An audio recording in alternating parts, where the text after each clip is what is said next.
Alrighty, folks, welcome back to Plain Fun RC. This is your host, Saul. We're going to jump back for a moment to the canopy. I'm still waiting on the carbon fiber to arrive so I can repair that big giant hole that we see down there. Not the one here, that's for landing gear, the one up front. But anyway, so I went back to the canopy. And I decided to go ahead and work on that. It needed to be trimmed a little bit. So, obviously with carbon fiber, you can't really use scissors. You need to sand. So we did some sanding. And you can see we got a really nice fit in here. Okay. Now, one very important tip, is that when going through and doing your canopy, I want to see if I can get you getting nice and close. Notice how nice and flush it is here. Notice how the canopy does not sit above this portion. It sits just slightly beneath it. Very important, because as the air flows over the canopy, you don't want any air cap catching the front of it and ripping the canopy right off.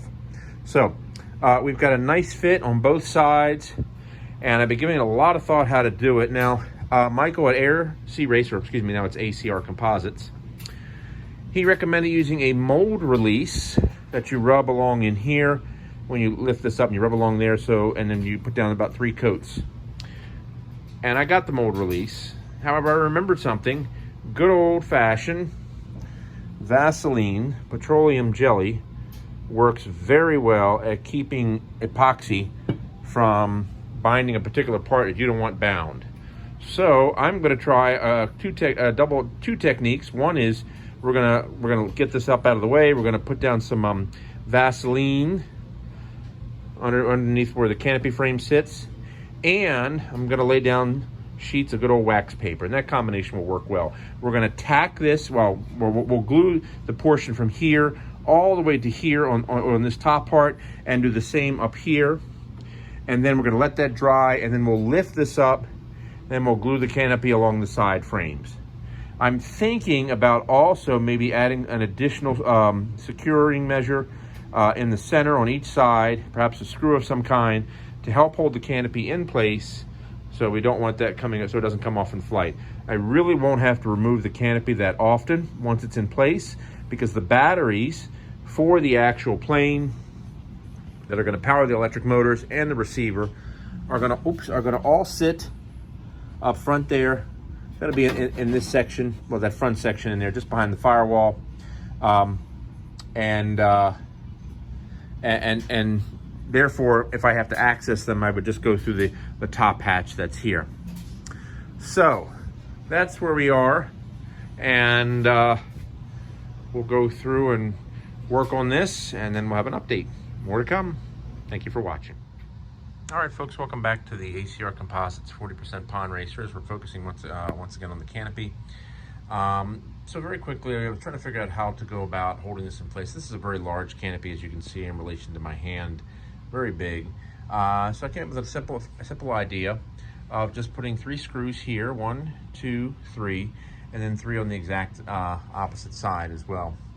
And then now I can take the canopy off of the plane, like so, and then bring it over here. And the screws are holding the canopy onto the frame just perfectly. And then what I'll do is now I'll go ahead and I'll just run some glue going around. And that's the easiest way to do this, to hold it in place. So so that's what we're going to do. We'll use some of the I'll probably just go and use some of the 30-minute for right now, just to hold that in place. I'll take it and I'll run it in here, right where the frame meets the canopy, and that'll hold it in place. And then of course we'll leave the screws there as well as an extra measure to make sure that the canopy doesn't pop off. So that's it. We'll go ahead, we'll put that in place, and more to come. All right, everyone. Welcome back to the Plain Fun RC as we continue our update with the installation of the canopy, and I've got some wonderful news. This technique that I talked about, where we put the screws in the various places, worked absolutely perfect. I mean, the fit is great, and I'll show you what I did. I just ran a bead of epoxy right along, let's see, there it is, right along there. You can see it back in there as well. just along the edge where the canopy met the frame. And it worked perfect. I mean, absolutely, positively perfect. You could not ask for anything better. I'm just trying to get a good shot on there. There we go. That's a little bit better. Anyway, that worked fantastic. So, trim the canopy, put the screws in, then go through and just run a bead where the canopy meets the frame. And it is an absolutely perfect fit. Just perfect. Now, the only thing I need to do is there is a bit of a gap. I'm putting this in the fuselage. There's a tiny bit of a gap between the frame and the actual fuselage itself. So we're going to go ahead and I'm going to take some silicone, clear silicone, and we'll run it along the fuselage. In fact, let me show you what I'm talking about here because I'm pointing at the canopy here. I'm not showing you on the fuselage. There's a bit of a gap that's happening right along in here. So we'll take some silicone, run some silicone along here, put some wax paper over top of that, put the canopy on, and then let that silicone dry, and that'll create a really nice seal between the canopy and the fuselage itself. And then we'll be 100% done, but it's absolutely perfect. So that's it for right now. More to come. I just wanted to show you very quickly the gap I was referring to. You can see it there, and you can also see it particularly in this section of the canopy there. So we'll fill that in. That's easy enough to do. All right, more to come. All right, folks, welcome back to the Plain Fun RC channel. We are going back to our pod. We're going to fix this broken inner semicircle piece of plywood. It's in here. What I did is I took a Dremel, put a right angle on there, and I ground away some of the other portion of this semicircle that was here to help clear a little spot. And then I took the firewall and traced it on 1/4-inch plywood, traced the curvature on 1/4-inch plywood, and came up with a little piece like this. And then, of course, we've put our 5mm blind nut on the back. And now we're going to go ahead and we're going to put it in here. I'm going to put it in there and ultimately glue it in place. And that should take care of the problem. So once that's done, and then this is fixed. So more to come. All right, folks, continuing with our repair of the inner ring here. You can see we've got our piece in place.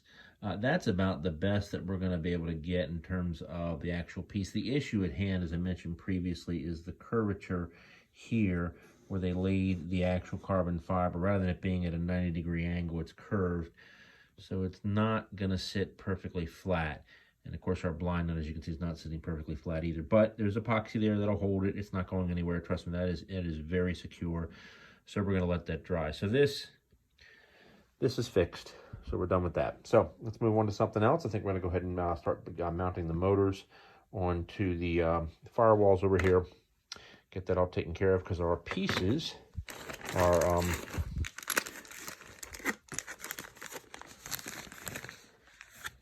our standoffs came from SWB, and they are just wonderful. SWB makes wonderful stuff, as you can see.